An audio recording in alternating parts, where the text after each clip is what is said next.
çalar elaya, bak bak nefesim tükenir.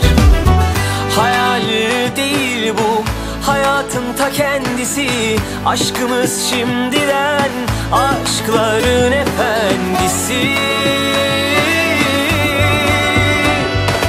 Maşallah diyelim, nazarlar değmesin, ilan ettim bu kalbin sahibi de sensin. Maşallah diyelim, nazarlar değmesin, bugünü yaşa, yarını hayal et, çünkü hep benimlesin.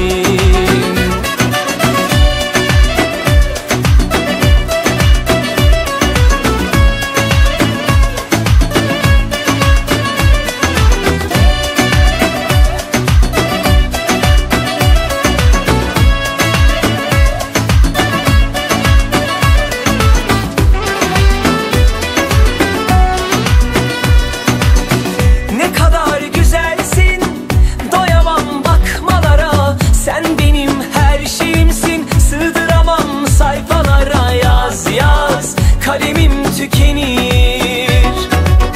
Ne kadar narinsin, kıyamam dokunmaya. Ne güzel gözlerin var, güneşte çalar elaya. Bak bak nefesim tükenir. Hayal değil bu, hayatın ta kendisi. Aşkımız şimdi